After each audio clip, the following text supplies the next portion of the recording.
Hello, ladies and gentlemen, welcome back to the channel. Yesterday was the first game of the semi-finals of the FIDE World Cup 2025, and actually that means today is the second game. Yesterday we had a quiet draw between two friends, two countrymen, Yakubboev Sindarov and Nodirbek Yakubboev, and then we had Wei Yi sacrificing a rook and a bishop to make sure he found perpetual. So the question is, are we going to get any fireworks today? It is winner takes all. If one of these players manages to win their game, they are through to the final. And they are guaranteed a candidate's place. The first game we're looking at, Yakubboev Sindarov with the white pieces today against Nodirbek Yakubboev, e4, e5, knight f3, knight to c6, and to kind of spoil everything, we get a 4 knights. And whenever you see 4 knights at the top level, it's never good if you're hoping for fireworks. We get bishop to b5, knight jumps into d4, we get a trade of the knights, and we get another knight trade, the queens come out, bishop comes out, castles, and now this is a tricky position. Let's have no doubt, a nice little tactic here, queen h5, which hits the bishop over there, so we protect that, and now we retreat the light squared bishop, causing a threat on here, so h6. Nothing groundbreaking so far from these two players. They have spent a little bit of time. Most of it was on queen h5, which I think is one of a newer move, per se. We get bishop to e3. No trade just yet. We get g6, kicking the queen out. And now we get this trade. And king f8, because that was check.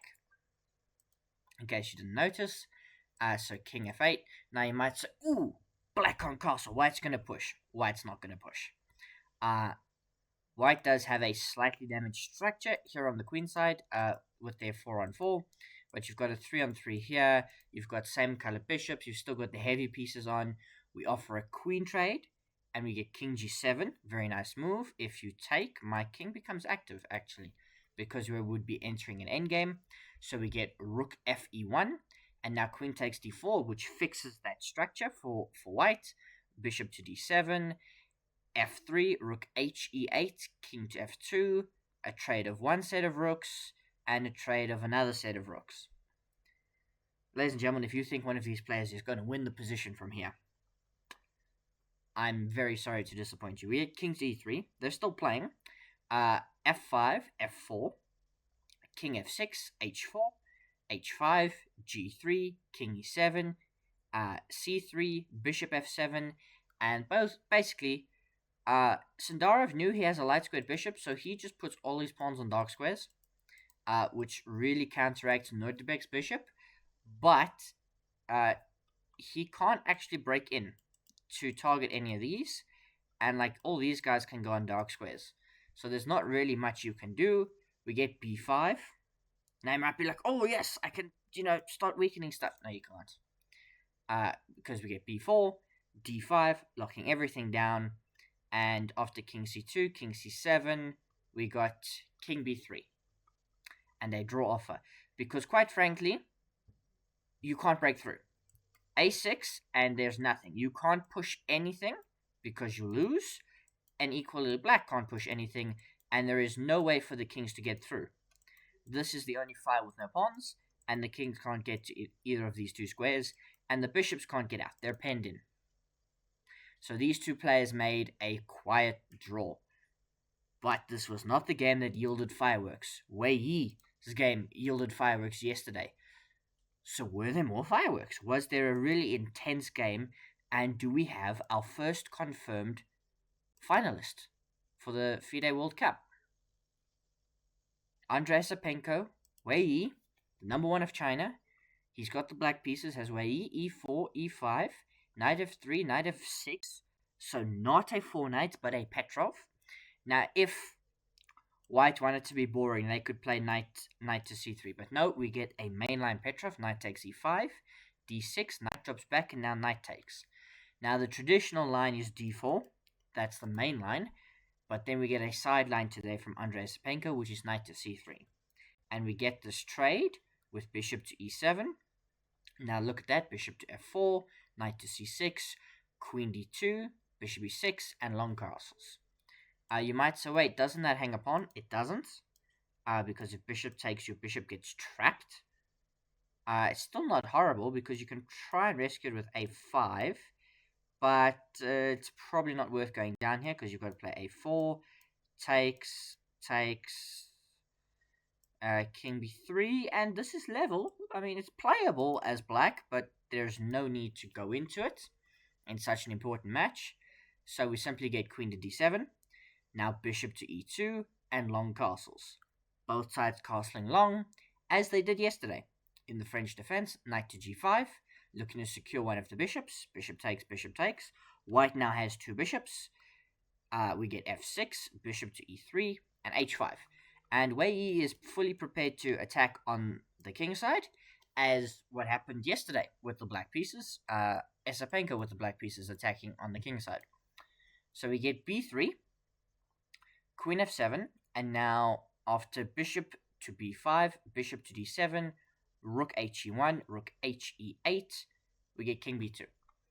And quite frankly, as much as I'd love to tell you that this is dynamic, black still has plans to try and push, but it's really difficult because white's not exerting pressure on weaknesses.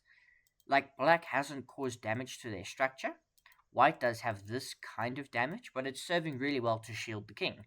So one of these plays is going to have to take a lot of risk.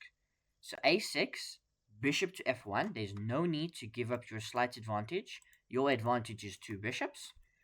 h4 now, cramping down on the space, so h3. We do not want you to go one square forward and start undermining the pawn structure. And now this could become a long-term weakness for black. Bishop to e6 now. And now we get f3. Why? Because we might play bishop to f2 and start to target that. So g5. Now it's not a target. You can still play bishop to f2, but now bishop to f5. And I might have ideas of trying to target some of your weaknesses. We get rook to c1, queen to g6, and now a4. Just taking space. Rook e5, rook e2, rook de8, rook ce1. So everybody's stacking all the rooks. And here we get a really nice move. Rook 8, e7. Not hanging a rook because that rook is protected multiple ways, so you could just bring it there. But leaving room for after bishop to g1, queen e8. Alekhine's gun on the e-file.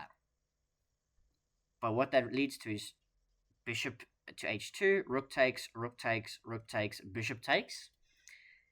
And now that the rooks have been traded off, creating attacks is a lot more difficult because there's not much to attack. This is a weakness for black, but how do you exploit it? Your bishop has to come out this way, and the knight will gobble it in a second. The position isn't quite open enough, so we get queen e6. Now bishop to c4, queen e8, and of course the players could repeat moves if they wanted, but we get bishop to e2, but queen g6, bishop to g1, no repetition. King d7, bishop e3, knight e5, queen d4, knight c6, queen d2, knight e5, queen d4, knight c6, queen d2. The unstoppable force meets the immovable object, and both semifinals will be going to tiebreaks.